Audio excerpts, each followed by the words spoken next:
Ever wondered how your favorite song sounds so perfect? Well, there's a secret sauce behind every catchy track, and it's called mixing and mastering. This is the invisible magic that brings all the different elements of a song together, creating a harmonious and balanced sound that's pleasing to the ear. You see, when a song is recorded, it's often a collection of separate tracks, each instrument, each voice, recorded individually. It's the mixing process that blends these tracks together, adjusting levels and applying effects to create a cohesive whole. And then comes mastering, the final polish that ensures the song sounds great on any speaker, in any environment. So, why is this important? Because without mixing and mastering, your favorite song might just sound like a jumbled mess of noises. It's this careful refinement that transforms raw recordings into the music we all love and enjoy. Stick around to uncover the steps involved in mixing and mastering. Mixing is the first major step in polishing a song. It's an art form that can take a collection of individual tracks and transform them into a cohesive, harmonious masterpiece. But what exactly does it entail? Well, imagine you're in a room full of musicians, each playing their own instrument. The drummer is a bit too loud, the bassist is barely audible, and the lead vocalist is drowning in the background noise. It's chaos, right? That's where mixing comes in. It's like being the conductor of an orchestra, directing each instrument to play at the right volume, at the right time, to create a beautiful symphony. Mixing involves balancing and adjusting the individual tracks in a song. It's about bringing out the best in each element and ensuring they all work together to serve the song. It's about creating a sonic space where each instrument, each voice, has its own place, yet contributes to the whole. Now, let's talk about the tools of the trade. Equalization, or EQ for short, is like the fine-tuning knob on your stereo. It adjusts the balance of frequencies in an audio signal, making certain elements stand out or blend in. Compression, on the other hand, controls the dynamic range, or the difference between the loudest and softest parts of a track. It ensures that everything is heard clearly, without any part overshadowing the others. Reverb is another crucial tool. It adds depth and space to the mix, creating a sense of ambiance and dimension. It can make a vocal track sound like it was recorded in a cathedral, or a guitar riff sound like it's echoing off the walls of a small club.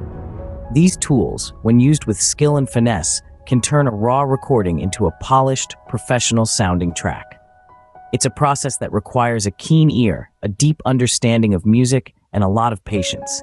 But the end result is always worth it. Remember, a good mix is all about creating a balance that serves the song. It's about making each element shine while ensuring they all work together to create a harmonious, engaging, and compelling listening experience. After mixing comes mastering, the final touch in the music production process.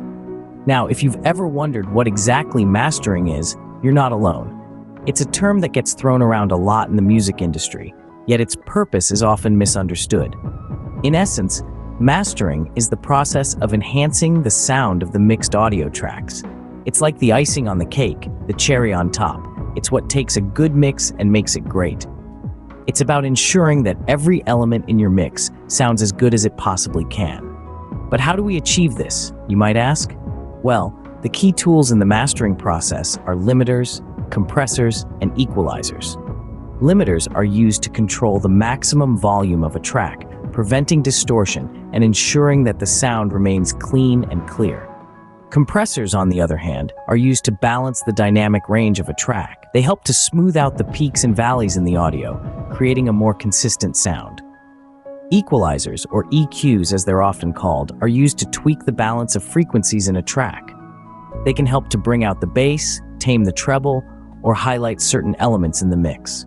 But mastering isn't just about making a song louder or tweaking the EQ. It's also about ensuring consistency across an entire album or EP. It ensures that every track feels like part of a cohesive whole, rather than a collection of individual songs.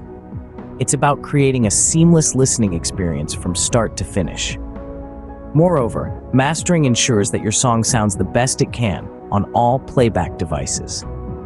Whether your audience is listening on a high-end stereo system, a pair of earbuds, or a car stereo, mastering ensures that your music sounds incredible no matter where it's played. So, when you think about it, Mastering really is the final touch, the last step in the journey of creating a piece of music that you can be truly proud of. Mastering ensures that your song sounds the best it can on all playback devices. Why do we even need to mix and master? A question that often pops up in the minds of many, especially those just starting their journey into the world of music production. Well, let's delve into that, shall we? Imagine you're painting a canvas. Mixing and mastering are akin to your final brushstrokes, adding depth, dimension, and vibrancy to your masterpiece.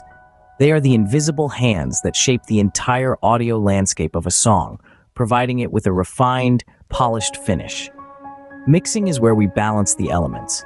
It's like a culinary symphony where each ingredient needs to be measured and added to create a harmonious flavor.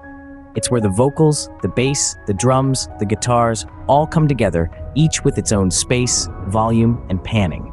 It's a meticulous process where every tweak, every adjustment can dramatically alter the final product. Mastering, on the other hand, is the final quality check. It's the last opportunity to catch any inconsistencies or imperfections before the song is ready for the world to hear.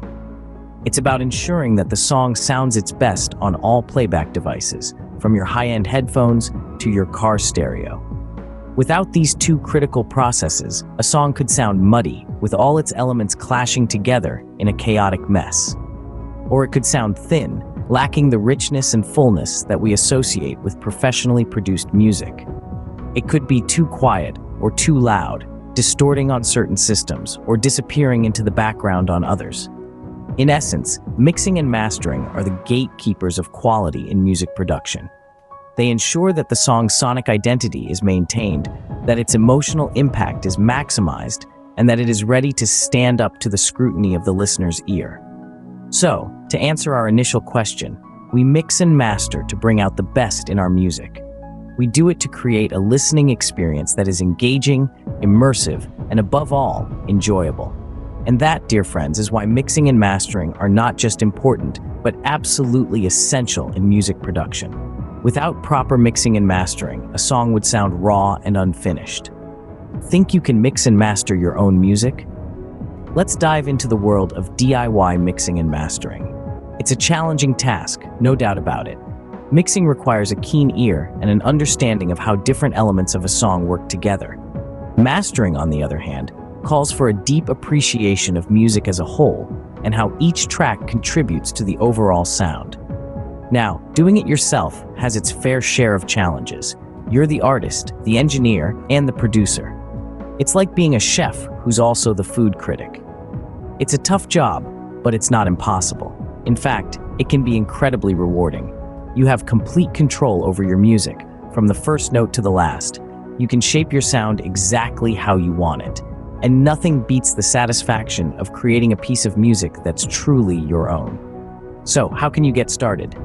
First things first, invest in a good pair of headphones or speakers. You need to hear every detail of your music.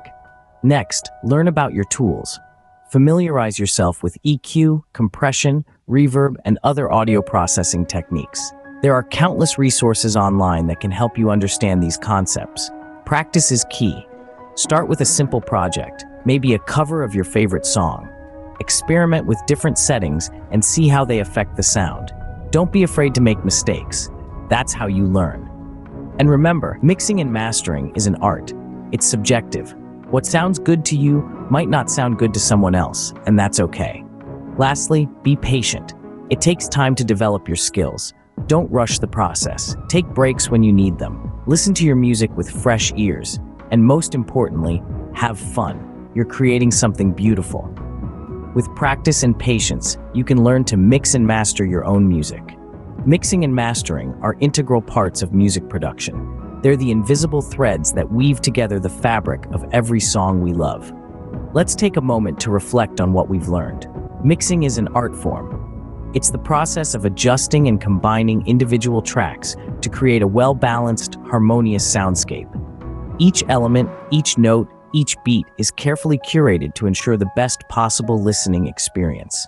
Mastering is the final touch. It's the last step in the production process that ensures consistency and quality across all listening platforms. It's the proverbial cherry on top that makes a good song great and a great song unforgettable. These processes are not just important, they're essential. They're the backbone of music production, adding depth, dimension, and detail to every track. Whether you're a sound engineer or a casual listener, understanding these processes can enrich your appreciation for music. Next time you listen to your favorite song, remember the magic of mixing and mastering that goes into every beat.